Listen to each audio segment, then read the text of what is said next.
दोस्तों नमस्कार। स्वागत है आपका हमारे यूट्यूब चैनल। दोस्तों पास्ट लाइफ रिग्रेशन क्या है और पास्ट लाइफ रिग्रेशन कराने से हमें क्या लाभ है। दोस्तों ये हमारा जीवन एक चक्र है जो घूमता रहता है। हमारे कर्मों के आधार पर कभी अच्छा, कभी बुरा, कभी को दुख, कभी सुख, ऐसा जीवन हमें भोगने के मिलता है।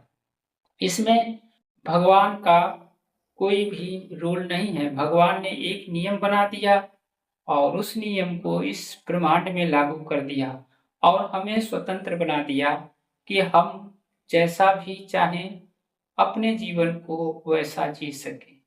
हमारे लिए सारी सुविधाएं, सारे सब कुछ ईश्वर ने समान रूप से हमारे जीवन में भेज दिया। अब हमें निर्णय करना है कि हम इसको किस तरीके से भोग सकते हैं। दोस्तों हम इस दुनिया में देखते हैं कि हम एक ही परिवार में पैदा तो होते हैं, लेकिन हमारे सारे कार्य अलग-अलग हैं। हमारे भाई के कोई अलग कार्य, हमारे कोई अलग कार्य। हम एक ही स्कूल में पढ़ते हैं, एक ही पर्यावरण में, एक ही वातावरण में रहते हैं, लेकिन हमारी सोच, हमारे कार्य, हमारा जीवन दिन-ब-दिन बदलता हुआ एक नया मोड़ लेता है। ऐसा क्यों होता है? ऐसा इसलिए होता है कि हमारे पूर्व जन्मों के आधार पर हमारा ये जीवन भोगने को मिलता है। हम यहाँ चाह करके भी अपने जीवन को नहीं बदल सकते। ठीक इसी तरीके से जैसे हम अगर अपना कल का जीवन देखें, तो अगर हमने एक ऑफिसर के रूप में अपना काम किए थे, तो आज हमें एक ऑफिसर की ही पदवी का गुण प्राप्त होगा। हमारे व्यवहार, हमारे आचरण, हमारी सोच ऐसी होगी जैसे हम कल अपना जीवन व्यतीत किए थे। अगर हम एक लेबर की कैटेगरी में काम किए थे और लेबर के जैसे अपना पूरा जीवन बिताया था, तो आज भी हमारी सोच, हमारा जीवन लेबर के जैसा ही होगा, चाहे हम क्यों ना अधिकारी के ही पास हों। तो ये अपना-अपना जीवन है और अपने जीवन के आधार पर हमारा वर्तमान जीवन भोगने को मिलता है। दोस्तों, हम गरीब हैं, हम अमीर हैं, ऐसा नहीं कि हम आज ही के कर्म से हमारा जीवन ऐसा है कि हम अमीर हो गए, हम गरीब हो गए। नहीं, इससे हमारे पिछले जीवन का कनेक्शन होता है। हम जैसे ही पिछला जीवन जी कर के आते हैं, वैसे ही उससे आगे बढ़ने के लिए हमें इस जीवन में वैसा वातावरण, वैसा परिवार, वैसे लोग मिलते हैं। लेकिन कमियाँ क्या होती हैं? अगर हम जैसे हैं, जिस अवस्था में हैं, हम अपने को उसी अवस्था में, उसी सोच में निखार लें, तो हमें किसी से मदद लेने की ज़रूरत नहीं, क्योंकि हमारी अंतरात्मा हमें प्रेरणा देती रहती है कि हमको क्या करना चाहिए। लेकिन क्योंकि हम स्वतंत्र हैं, हम जो चाहें वो कर सकते हैं, हम अपनी मर्ज़ी से अपना फैसला ले सकते हैं। अब यहाँ बातें होती है कि हम लोगों को देखते हैं, लोगों की कामयाबी को देखते हैं, लोगों के कार्य देखते हैं, तो कहीं न कहीं हमारा चेतन मन भटक जाता है और हमें लगता है कि हम इनके जैसा बन जाएँ, हम इनके जैसा बन जाएँ और इस लोगों के जैसा बनने में हम अपने आप को भूल जाते हैं। अपने जो भी हमारे अंतरात्मा की आवाज़ है, जो भी हम पहले से बनने के लिए यहाँ आए हैं, उसको हम अपनी शक्ति से लोगों को देखकर उसे मन ही में दबा देते हैं और दूसरों को देखकर दूसरी तरफ बढ़ते हैं, जिसका अंजाम ये होता है कि हम जिसके लिए इस दुनिया में आए थे, उसे तो हम ज़बरदस्ती छोड़ दिए, भूल गए। लेकिन जो हमारे लिए नहीं था, हम उसके लिए आजीवन प्रयास करते रहे और अंततः ये होता है कि हम उसमें भी कामयाब नहीं हो पाए और हमारा जीवन पूरी तरह से अस्त-व्यस्त में बीत जाता है और हम लास्ट में इस जीवन से उदास हो जाते हैं और ये कहते हैं कि जीवन बड़ा दुखमय है, इस जीवन में कहीं सुख नहीं। दोस्तों, ऐसा नहीं है। हमारा भगवान से इस जीवन से कोई लेना देना नहीं है कि भगवान हमारे जीवन में दुख ही क्यों दिया, हमारे जीवन में परेशानियां क्यों दी। ये हम ही खड़ा करते हैं। अब मान लो अभी हमने जो बात बताई कि हमारा पिछला जीवन किस तरीके से था, उसको भोगने के लिए हम इस जीवन में आए।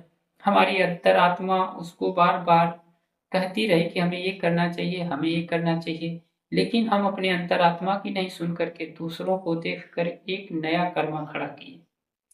और ये जो हमने कर्म किए उसका फल तो अब तो हमें आगे भोगना ही पड़ेगा, क्योंकि हमने ही कमाए हैं। और प्रकृति का नियम है कि हम जो कर्म करेंगे उसे हमें ही भोगना पड़ता है। और इसे आप भी भली भांति समझ सकते हैं। मैं आपसे कहूँ कि अगर आप 10 रुपया कमाते हैं तो उसका अधिकारी कौन होता है, मैं होता हूँ या आप होते हैं? तो आप कहेंगे नहीं, मैंने मेहनत करी है, मैंने समय लगाया है, ये 10 रुपया मेरा होना चाहिए, यही नियम होना चाहिए। और प्रकृति अगर ऐसा नहीं करती है तो अन्याय करती है। ठीक है दोस्तों, लेकिन अगर आपने 5 रुपए की चोरी की है तो क्या उसका फल मुझे भुगतना चाहिए? आप इसको विचार करें, क्या मुझे भुगतना चाहिए? नहीं, क्योंकि वो चोरी भी आपने की है। तो नियम यही है कि अगर आप अच्छे कर्म के भागी हैं तो आप अपने पूरे कर्म के भी भागी हैं। इस तरीके से दोस्तों हम जाने अनजाने में अपने जीवन में गलतियां करते रहते हैं और उस गलतियों को भोगने के लिए हमें फिर से ये जीवन मिलता है। दोस्तों आप जरा विचार कीजिए, क्या आपने कभी अपने जीवन में खुश रहने को सोचा है? शायद नहीं। आप अपने जीवन में किसी का भला करने का सोचा है? शायद नहीं। आप अपने जीवन में किसी को हृदय से प्रेम देने के लिए सोचा है? शायद नहीं। आपने अपने जीवन में किसी को अपने बराबरी का दर्जा देना चाहा है? शायद नहीं। हाँ, जुबानी बातें हो सकती हैं, मैं नहीं कहूँगा। हमारा मन थोड़ा सा चंचल होता है, किसी की बातें सुन करके, किसी की अच्छाइयों को देखकर हमारे मन में प्रेरणा जागती है कि हम ये अच्छा बने।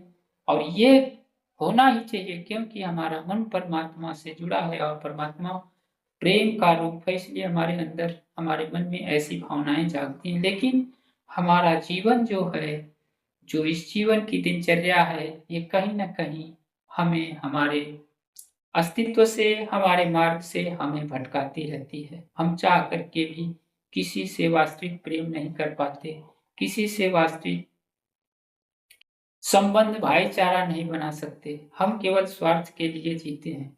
दोस्तों जब हम स्वार्थ के लिए जीते हैं तो हम जो करते हैं वही हमारे जीवन में हमें मिलता है, जिसका कारण ये होता है कि हम दूसरे को धोखा देते हैं तो खुद धोखे में होते हैं, हम दूसरे को परेशान करते हैं तो खुद परेशान होते हैं, हम दूसरे के जीवन में कलह कलेश पैदा करते हैं तो हम अपने जीवन में पैदा करते हैं। और जब हम उसको भोगने का हमें टाइम आता है, हम उसे भोगते हैं, तो हम परमात्मा को दोष देते हैं कि हमने तो कोई गलती नहीं की, कोई ऐसा कार्य नहीं किया। हम भगवान को याद भी करते हैं, लेकिन हमें दुख क्यों देता है भगवान? दोस्तों आप ख्याल करके देखिए, आप पल दो पल एक बार भगवान का नाम लेते हैं कि भगवान हमें सुख समृद्धि शांति प्रदान कीजिए, लेकिन हम 24 घंटे उस ख्याल में डूबे रहते हैं कि किसी को कैसे फंसाया जाए, किसी से कैसे धन लूटा जाए, कैसे किसी तरीके से किसी का कुछ भी बुरा हो, उससे हमें मतलब नहीं, लेकिन हमें सुख चाहिए। दोस्तों ये बिल्कुल नियम ये गलत है। अगर प्रकृति का ये नियम है कि आप 1 बोएंगे 10 काटेंगे, तो अगर आप अच्छा बोएंगे तो अच्छाई भी 10 गुना काटेंगे और बुरा करेंगे तो बुराई भी 10 गुना काटेंगे। इसलिए जीवन हमारा दुखमय होता जा रहा है, हम जीवन में परेशान होते जा रहे हैं और हम अपने अस्तित्व को, अपने आप को न जानकर, अपने मन की बात को न सुन करके हम लोगों को देखी देखा में अपना ये भी जीवन खराब कर रहे हैं। और ज़रा सोचिए कि अगर आप अब से बचपन से अब तक अपने जीवन में कभी सुख नहीं पाए, तो ये आपका कर्मा ही तो है। तो बताइए, ये कर्मा अगर आप अगले जीवन में लेके जाएँगे, तो यही तो भोगना पड़ेगा, तो फिर आप सुख कैसे पाएँगे? ये बड़े